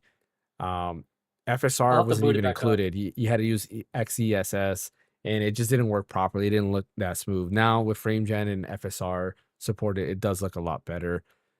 Playing it on my PC using Bazite looked amazing in 4K, was beautiful. But like I said, that bug happened where after a battle, it just like was stuttering like crazy. It became just unplayable. So I shut it off there, but I continued on the ROG LIX. And yeah, I'm enjoying it. I'm gonna try to continue. I'm probably not gonna do any of like the side stuff. I'm gonna just go straight forward and try to beat the story. Because I know we're in was it Monaco, or is it was it name Monaco, right? That's the name Monaco or Monaco? Yeah, Oh, yeah, Minoko. Yeah. Monoko. Monaco, there Minoko. you go. Monaco's train station, right? That's what it's Mhm. called. Yeah, train station. There's like another area I can go to, but I was like, you know what? I'm gonna just go where they told me to go to. Yeah, at this point, just mainline it because you can always go back and do the extra stuff if you want to. There's Okay. no missable stuff really. Everything you can go back to. The only thing I think they like the one thing that was missable they patched out, so you can get your I don't think you're not really a platinum guy, no, but you're not going to miss out on anything if you just mainline it and then go back and clean up. Okay, cool. Yeah, I'll continue that. And I probably will rotate it with some other games depending on like how I feel. But I probably after the podcast today, depending on how I feel, I'll probably continue it because I still feel like you do got to be in the mood with all the dodging and blocking and all of that. Like you definitely have to be like, if I'm tired, I'm probably not gonna play it because In the I'll mood for miss. perfection, that is. Yeah, exactly right. But yeah, played that. I also started Yuden Chronicles. Was it the 100-Year Story or whatever it was called? Like whatever the name of the game is called. I don't even remember what the subtitle is. Anyways, it is actually really good. I'm enjoying it. It's the spiritual successor to Suikoden, made by the original maker of Suikoden. Rest in peace, as he did pass away a few years ago. Before the game even released, he passed away, which is kind of sad. But like it's actually good. I don't know if you guys have played it or tried it out. It's on PS Plus and I'm enjoying it. I think I've been playing it on cloud and I think there's an issue with the cloud version because there is a lot of frequent stuttering. So I do want to try it on the PS5 itself. And that's been like the only negative I have, but the game so far is good. The voice acting is really good. Story wise, like I haven't hit the main story beat, but I'm enjoying like the combat. The music is amazing. Like I didn't know what I was gonna think about this music, but the minute you get to the world map, I'm like, wow, like sounds so good. Reminds me of the PlayStation 1 era of RPGs. And then the forest level also had a really good soundtrack as well. So I'm enjoying it. I do want to continue playing that because I do think there's gonna be a lot of fun and I can't wait to play it. It's one of those games like Chrono Cross where you have like a million characters that you can recruit to your party. I'm curious to see how that's going to work in terms of like, are they going to allow everybody to level up at the same time? Or if they're not in your party, then you have to level them up, which I don't want in today's world. Like I don't have time to level up individual people. But yeah, I think that is everything I've been playing. Yeah, I believe so. Yeah. Brian, what have you been playing? So I felt bad that I was not here last week because you guys touched on Pragmata very briefly, and it was very appropriate given the fact that it came out last week. But that's been pretty much all of my time spent. The last this last weekend was playing Pragmata. I want to say I'm probably like 3/4 the way done with it, maybe a little bit more at this point. I'm really trying to get through it. So here's the thing: I'm enjoying it a lot. I really am. I'm very much in this kick right now of just third-person shooters, just giving to me nonstop. But with that being said, people calling this game an early game of the year contender, highest rated game on Steam right now, a bunch of other accolades for this game. I'm not there. Like I said, I've almost beaten it and I'm enjoying it a great deal, but there are problems that I have with it. One being that the map is awful. If I don't know if you guys are ever going to play it, but the map, it almost doesn't even need to be there. I feel like it's pretty much just there for you to pick a spot to fast travel to, but it's not really meant for you to use it in a utilitarian kind of way. It's just supposed to be kind of like a a marker, I guess, but it doesn't follow you. It's not like Metroid where you have like a place and then you can go up or down and zoom around the different rooms and stuff like that. But no, it's just a static image and it says like you are here, and I don't even know if it moves. It just tells you what sector you're in. So not a fan of the map. The only thing that's a saving grace is that there are collectibles in the game, and to get the collectibles, you have to press square or I assume X on an Xbox controller, and it does a scan for like the items that you can collect. And so from a perspective of item collecting and getting everything that's in a level, you can just use the scan, and that kind of negates the need for a map. But on the other hand, there's a lot of verticality and a lot of rooms that look very similar in the game. So it's very easy, or at least for me, maybe I'm just, not smart enough, but I find it a little easy to get lost in some of the areas because there's just a lot of going down, then going up and going down and going up, and then go through this room to go through this room, and then down these down these stairs, go through this airlock. It's very kind of winding. So it's very good. It's just, that's like one problem that I have with it. Another problem with it is that at first I found the Diana Hugh relationship kind of endearing. I'm really sick of it. I'm really sick of that little girl showing me her pictures and, playing with the ball and watching TV. Oh, look, Hugh, it's a campfire. It's like, I don't care. Like, it's just, and maybe that's why I don't have kids. It's just, it's annoying to me at this point. It's too much. They really try to hammer that home with you. And it's like, it's whatever. I mean, I'm maybe playing it up a little bit, but I do find it kind of annoying. The hacking minigame stuff I haven't gotten sick of. I really do enjoy it. I do feel like there are a lot of there's some aspects to it that I feel like are unnecessary. There are these, like when you go into a level, you can select different special, I think they're called nodes. You can select different nodes to go into a level with. So you can choose to go into a level with like 3 different nodes or 4 different nodes. And for example, you go in with one that confuses the enemies, another one that brings their defense down, and another one that when you hack one enemy, it hacks a bunch of enemies. And those are like the nodes that you go into the level with. And then you collect other ones while you're in the level, like once you use the ones that you go in with. And I just feel like a lot of them kind of feel samey. Like one raises the temperature of the machines that you're hacking, and one makes it so they freeze. And it's just kind of, there's just a lot of stuff that doesn't feel that dissimilar from the other. And I feel like it would have been stronger if they just would have cut the amount of nodes in half and just focused on maybe, 5 of them. And they're all very specialized in cases of when you would use them, as opposed to like just throwing a bunch of stuff out there just to say, okay, we have 15 different nodes or whatever, or 10 different nodes or whatever the case may be. The story is fine. It's nothing to write home about. I'd say it's probably slightly worse than like a standard Resident Evil story. Like Resident Evil stories are fine and some are better than others, but I don't play Resident Evil games necessarily for the story. Like there's some good aspects to it, and I like the survival horror, but Pragmata, the story is just kind of like your typical science fiction flair. The twist that kind of happens in it, you can kind of see coming a little bit. I love how it looks. I'll give it some praise. I love how it looks. It reminds me of Dead Space crossed with Vanquish. That's the best way that I can describe the aesthetic of the game. It's a third person, and the way that you shoot enemies and everything, it's a lot like Dead Space. But as far as like the sheen of the world and how the machinations look, and the machines that you fight and everything, it's all very Vanquish looking. The guns, how you move, not how you move around, because in Vanquish you do this like knee slide thing that's really badass. You don't do that in this, but there's lots of really good looking stuff in it. The gunplay is very satisfying. There's a couple of guns I really don't like, but I guess that's normal with games. As you have some guns that you like more than others and everything. The leveling up is great. When you collect certain things in the game, you level up your character, you level up your health, you level up Diana's hacking ability, and you level up your gun as far as like how powerful it is. And then you can also level up your weapons. You can level up your hack, the different nodes that you have. You can level up how many heals you get. There's a ton of stuff to grow your character. There's training things you can do where, when you do them, you get more material to level up your character. So it is a very good grind for leveling up your character and and incentivizing you to continue to get stuff to level up and to become more powerful and everything, and destroy the enemies a lot quicker. So overall, I'd probably give it like an 8 so far. I'll see if my thoughts change on it by the time I finish it. It's definitely a game I want to platinum because I feel like I'm really rolling through the trophies so far pretty well. And I feel like by the end of it, I'll probably be in a situation where I only need like a few. So I'm going to go ahead and platinum it.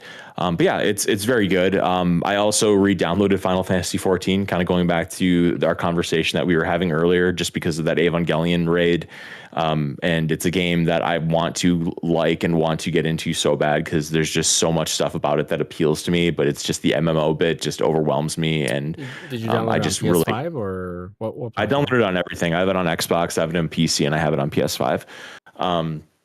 So I really want to really drill into that because I know that when that expansion hits, I will absolutely want to play that Evangelion raid. So I got to do that. I pre-ordered Diablo, that Diablo expansion. I really haven't played that much Diablo, but I really want to. Again, it's another one I really want to play because I did play it, but I did like a lot. Then I actually played a lot of Hades 2 as well, and I'm really enjoying Hades 2. It's tough as nails, but lots of really good quality gameplay in that and growing and stuff. And I just feel like there's so much to it that it's hard to kind of wrap your mind around sometimes. But yeah, I have a very, very diverse mix of games I'm playing right now and trying to find the time to play. But I'm about to finish Pragmata, and I'll report back probably next week. Don't forget about Link to the Past every day. Yep, you bet. I did my my fastest time in it, 100%, 2 hours and 29 minutes. Nice. So now, so you can definitely do that in the stream now, one stream. Yeah, absolutely, 100%. now you got to do Ocarina of Time. Oh man, that'll be way longer than 2 hours and 29 minutes. Hey, I mean, you got speedrunners doing a lot less, right? They're doing it like but that's why they like do those glitches. Yeah. What'd you say? Want to play? I say if you haven't bought Vanquish, it's only $5 on Steam right now. Oh no, I have Vanquish already. Are you kidding me? I love Vanquish. Yeah. Maybe I'll pick it up. You never played Vanquish before, James? No, I've never played it. I've always seen it. Oh, it's a great game. Around to playing it, and then I was surprised when I found out they that Platinum made Vanquish. Yeah. I was like, oh, hell yeah. That's why it's part very of good. That bundle with Bayonetta. Yeah. Yeah, no, it's Steam Deck verified, by the way, James. So you should definitely pick it up for $5. Okay. I definitely want to play. I don't know why I forgot the name of the game. Pragmata. Vanquish? There we go. No, Pragmata. Pragmata. Yeah, I definitely want to play Pragmata. I just don't know what platform. I mentioned I think multiple times I probably will get it on PS5 Pro just so I have more PS5 Pro like games. It looks great. I did forget to mention I played Horizon Zero Dawn, the remastered version, because that came to PlayStation Plus. The game looks gorgeous on the PS5 Pro. It is a night and day difference between the two. I was super impressed, and it makes me want to finish the game because I am at the end. I just got to finish it. Oh, are you? Yeah, it's taken me like 20 years to beat this game. I got it when it first came out on PS4. Didn't it come out the same day as Breath of the Wild or no? It did. Yeah. Was it Breath of the Wild? Yeah, Breath of the Wild. Yep. So or was it? No, what was it? Was it Breath of the Wild? It came out in 17. Yeah, it came out. I thought it came out in 16 for some reason. Okay, yeah, you're right. It was 17. Yep, came out the same day because that was the biggest issue. Like why I didn't play in the beginning was because I was playing what's it called? Breath of the Wild, and I played Breath of the Wild. And didn't Forbidden West came out the same day as Elden Ring? Yep. Yeah. Yeah, they just have bad, and I think the DLC. Bad timing. Or was it I think the DLC for Horizon also came out like at the same time as something else as well. So Frozen Wilds. Yeah. Because I remember that being a big thing too. So it's like, oh, just look for when the next Horizon game comes out because that means something major is going to come out that same week. Right. But yeah, eventually I'll get Pragmata for sure. Ash, what have you been playing? Just Player Obscure. I've been like covering a lot of ground with it. I finally got into Renrar's drafts, and I went through that big deep abyss. Oh, you're about to get to Simon.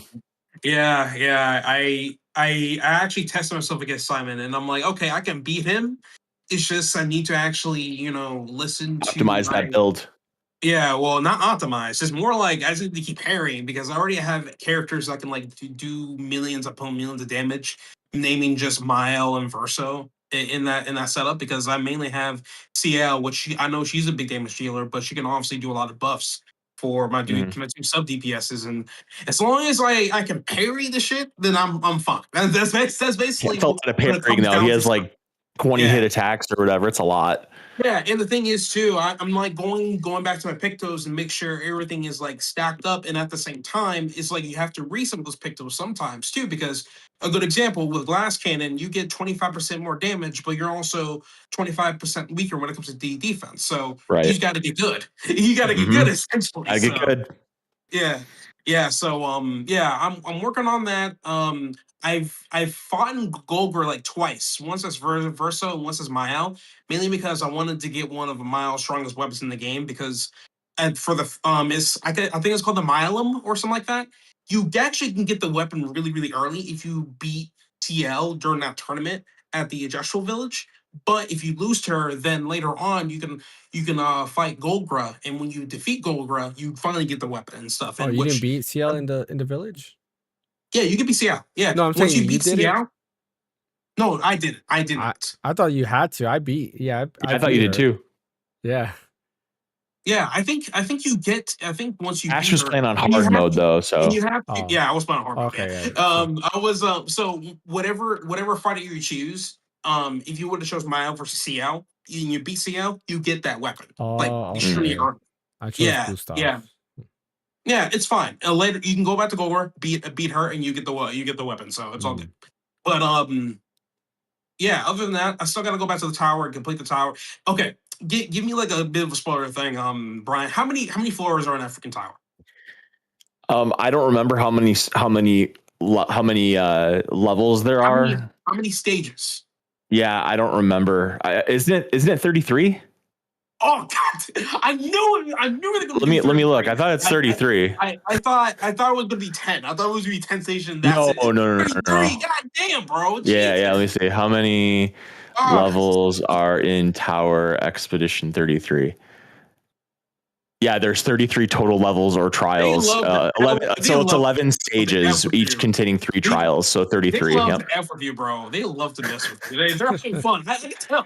I can tell. Just like, okay, what if the player actually is honest and never looked up how many extra stages? How long can we keep them going? Wait, let me clarify. Maybe I said it wrong. There's 11 stages, but there's 3 fights in every stage, so there's 33 fights. There you go. Okay. That means I'm almost done. I'm almost done. Okay, I'm on all like right. stage 10. I'm on like stage Okay, 10. So you're I'm getting like there. right there. Okay, perfect. Okay, but that's still funny though. That it's still funny. Yeah. So, but yeah, I've been like working on that for a good while. Without my main PC, what I've been doing is I've been like using my gaming laptop to stream towards my Steam Deck so I can play it that way, and it actually works out pretty well for me. Since the old gaming laptop I have has Thunderbolt 3, and with Thunderbolt 3, I can use an external GPU, which in this case, it's like the 1080 Ti essentially, which works out and wonders and stuff, believe it or not. And I've been working through that. I've not been playing my Switch 2 for a good while, but once I'm done with Expedition 3, I'm planning on going back to my Switch 2 and just trying to complete all the games I need to complete and stuff. Starting with Donkey Kong Bonanza. That game has not been finished. I need to finish that game. I gotta finish it too. Yeah. Yes. So I can't believe that I talked so much crap about it. I'm the only one that finished it. And 100%. You're right.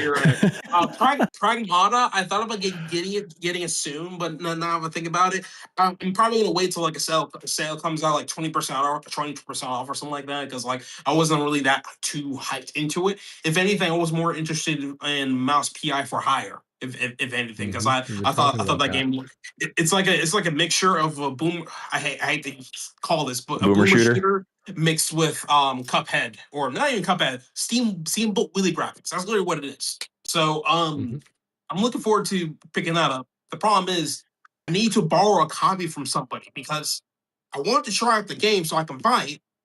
But if I want to get the physical version of the Switch 2, I gotta wait until July. I'm like, brother, July.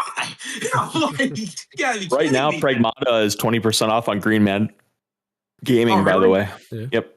Oh, that's crazy. That fast? Okay. Anyway, Green Man Gaming, you always, if you buy from there, you always get discounts. Remember? Right. Not Always, I've Most of seen the time. I've seen games there. I've seen games there that are like still full price and stuff. So I mean, it's not Anytime there's all a the time. pre-order, it's usually always at least every Yeah, game with that I've pre-orders, done. yes, all the time. Yeah, Yeah. but yeah, they go on sale. I got quite mine for often. that much off when it was pre-ordered. Yeah. Yeah. So, but yeah, my main focus is to finish Expedition 33. In the way I want to finish it, because like, listen, I can just mainline it, but I want to feel satisfied. I want to complete all the content first and then mainline it. And I know I can go back and clean up, but I want to do certain things a certain way. I want to clear Okay. all All the right. side content so I All can right. overwhelm the hell out of Run War once I get there, bro. That's You're all already I want going to do. to. I know. Listen, I got I got Mael with a Mhm. Milo, and then on top of that, she got I forgot the movie's called. I think it's called Stockholm, whatever it's called. Oh It's yeah, like yeah, I know what you're talking it's about. like her most powerful move. It's like Yeah. extreme void damage and stuff. And when Yep. you attack it, when you use it, she gets rid of her own shields and becomes defenseless.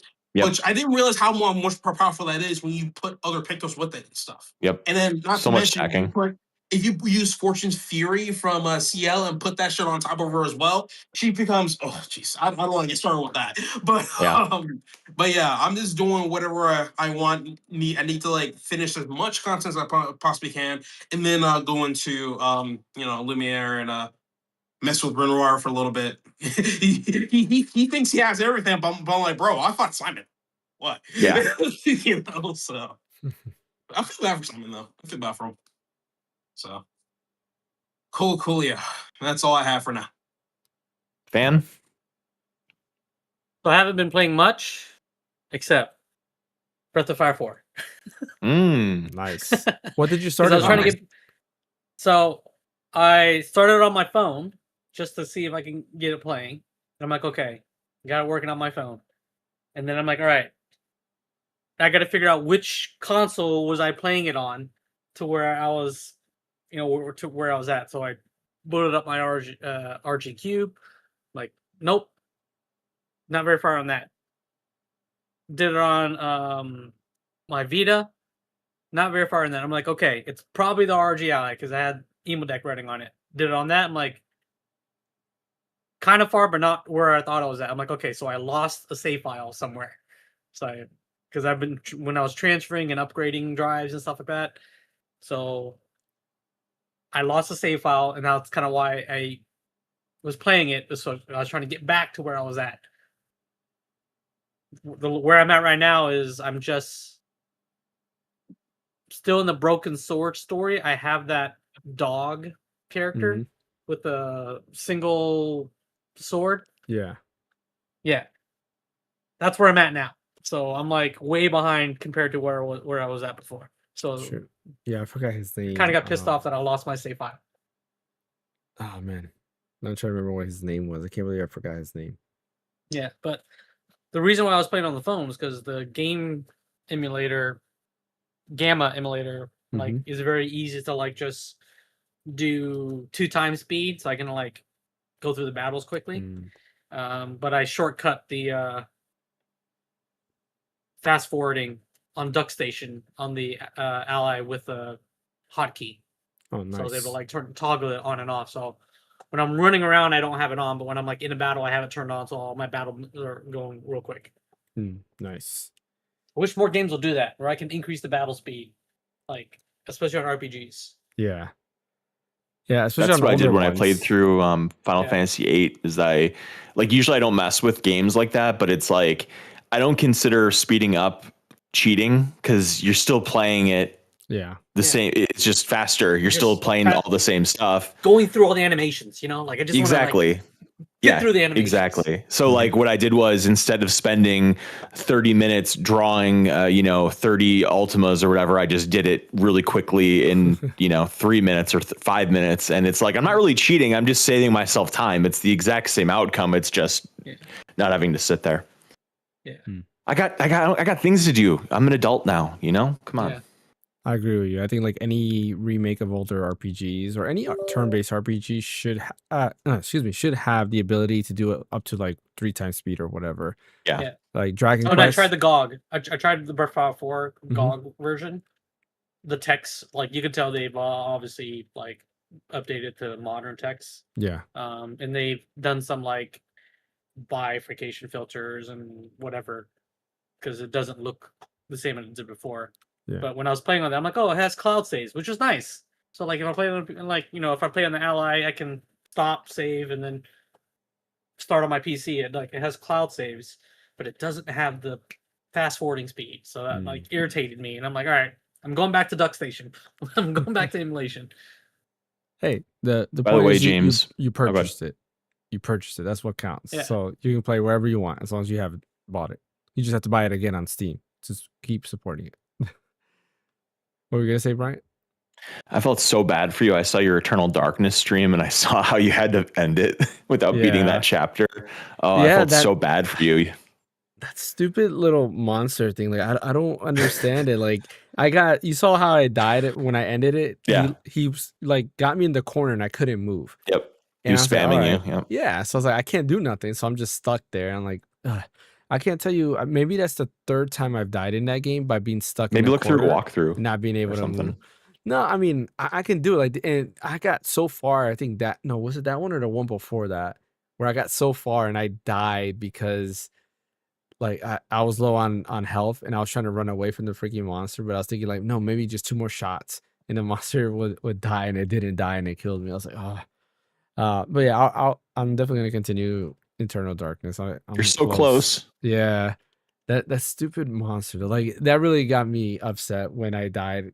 That's like I don't mind if I die, but when I'm locked into a corner and I can't do anything, that gets me angry. And but it's that era of gaming where there was a lot of like, little funny glitches like that that happen. Yeah, Eternal Darkness. I've been playing that too, and I also played Fire Emblem Path of Radiance. I had to get an oil change, and I was like, let me just play some Path of Radiance for a little bit. Why not? Did you show the guys doing your oil change how awesome Path of Radiance is while they were working on your car? Hey guys, check this out. I should have, right? Get some new converts. You know what's funny He's is trying to jump on everybody. Well, I was waiting there in the lobby. Like I got up because like usually it was at the dealership. So like usually dealerships have like snacks and stuff you can get. So I went and got up and got a snack. And there was like 2 other people there who were sitting down playing their Switches. I'm like, okay, nice, that's cool. Like, see, these handhelds they're useful for things like that. Do you guys remember the Switch announcement, or I don't remember? I think it was the announcement where one of the little things in it was like a woman that went to a party and she brought her Switch, and like everybody was so excited, and like people were kind of making a meme out of it, like, oh look, Karen brought her damn Switch again to the party. Yeah, exactly. It's like that's James with his Fire Emblem trying to, hey guys, guess what? Fire Emblem Path of Radiance is on Nintendo Switch Online. Do my oil now. I'm sure a lot of people are going to switch to parties now too, right? Oh yeah, play 1-2 Switch. Just imagine like that guy brings a Switch to the party every time, like it's some college student or whatever, and every time he goes, he brings his Switch with 1-2 Switch, and he keeps asking people to play it with him, and it's just the only thing installed on his Switch is 1-2 Switch. I think like, most people, what's this guy's problem? I think what a weirdo. Smash is the game that everybody plays. Like you go there and like, hey, you want to play Smash, and everybody just wants to start playing. There's always a tournament that always happens over here. So yeah, Smash is where it's at. All right, cool. Well, that leads us to the end of our podcast. Appreciate everybody for joining. We had like a lot of viewers coming in. And a lot to talk about. Yeah, quite a bit to talk about. I'm surprised we did it within a 2-hour mark. I thought it was going to take longer than that, so that's why I was trying to speed it up. But speed along. Yeah, the future of gaming might be positive now. Like we've had so many a little more episodes of like the future of gaming is not bright and all this bleak. We might be getting that competition back. The console wars might be coming back, which I think is a good thing, because these wars, with how PC parts are going, it might be a brighter future for consoles. Well, that too. It's just AI needs and it might make like AMD to provide further support for the Z1 Extreme, because how they said they're not going to support the like CPU, GPU drivers anymore. Like, well, now since everything's getting more expensive, like maybe we need to start extending that support timeline. Right? Yeah. They definitely should. I mean, I don't know why they wouldn't. And I think all of us here have said it multiple times. I'm fine with the PS5 Series X generation being till like 2030, because things need to stabilize, and that we need actual games for these consoles, because there's really nothing that's really shined in terms of like first party. I would say outside of like Last of Us 2, yeah, or no, that was a PS4 game. Yep. I'm trying to think. What are you trying to think of? Like PS5 exclusive. I'm trying to think like what's PS5 exclusive? Astrobot, Demon Souls. What's came out recently that's only on Demon's PS5? came out on PS4. Returnal, I guess. Remastered on PS5. Yeah. What'd you say? No, I don't. What'd you say, Fan? Spider-Man Miles Morales. That was PS4. That came out on PC. Yeah, and then they coming out on PC later on. But that was PS4 as well. Think. Yeah, all the Spider-Man 2, I um, guess, was technically PS5 only until it came out on PC. Also, keep an eye on the Golden Week stuff on Steam because I bought me Persona 5 Royal for $10 on Steam. Got me Soul Hackers for $10. Soul Hackers 2 for $10 on Steam. But honestly, they got to get the original Soul Hackers game onto like PC or consoles and stuff because that's been locked on 3DS for a while. And then I got Shin Megami Tensei 5 Vengeance for like $15.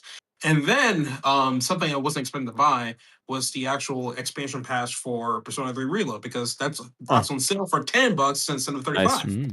Oh wow, that DLC should have been $10 to begin with, So, but yeah.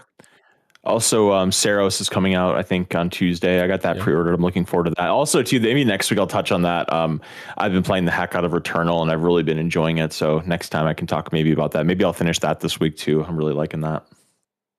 I wanted to finish it. It's funny that you're replaying it because I was thinking of messaging you like this was like maybe a month ago. It's like, hey, you want to do a co-op Returnal with me? We never did it. Yeah, it'd be cool. Because I wanted to go through it because I started it with Mike, who we used to do the podcast with, and we just never finished it. So I want to continue doing that. Yeah, I'd be up for that. Yeah. All right. Well, as always, don't forget to hit that like and subscribe button. Follow over on Twitch. Check us out also on Apple Podcasts and Spotify. You do have the audio version there provided by Bryant, who does a good job of uploading everything. I'll be back Friday with Eternal Darkness, and then of course Sunday we have the podcast. And yes, I do have a video coming. It's just I have the video footage there. I just gotta edit it, and it's just like I haven't had the time. So hopefully this week I'll have the time. I probably won't because I've just been busy with work and stuff like that. But yeah, Brian, where can I catch you at? You can catch me at the UN. Sorry, that's not our Twitter handle. Red_so_deep on Twitter and Blue Sky.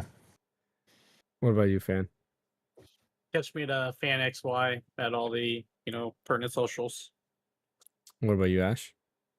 You can catch me at Asha Sharma on YouTube. And as always, catch me right here at those UN headquarters, right? Where we are the United Nations. We'll see. United Nations of Gamers. Yeah, exactly. Catch me at the Random Encounter, of course, where I'll always be here on socials. I really don't go on it much except to read news. And of course, YouTube, Twitch. It's already in the handles. Check out Green Man Gaming. I have links in the description. It does support the channel, helps for getting new games, stuff like that, so we can talk about it a lot more. That does help out quite a bit. Also, if you're a Prime subscriber, feel free to use your Prime sub on us on Twitch. I do that. It helps out a lot. You do, Brian. Yeah. You do. Helps out a lot. I just did it. I forget. I appreciate that. I don't know why my notifications are not working. I got to figure out because like I get the notification here. Or actually, I think I did figure it out last time. It was I don't have the sound going on, and I need to have the sound going. I think that's what it was. I forgot. Something like that. But yeah. Anyways, thank you, Fan. Thank you, Ash. Thank you, Bryant. Ace Attorney has good music, by the way. Just want to say that because I've been listening to the soundtrack. And yeah, we'll catch you guys. Ash knows. Next time. Thank you, brother. Thank you, brother. Take care, everyone. See you next time.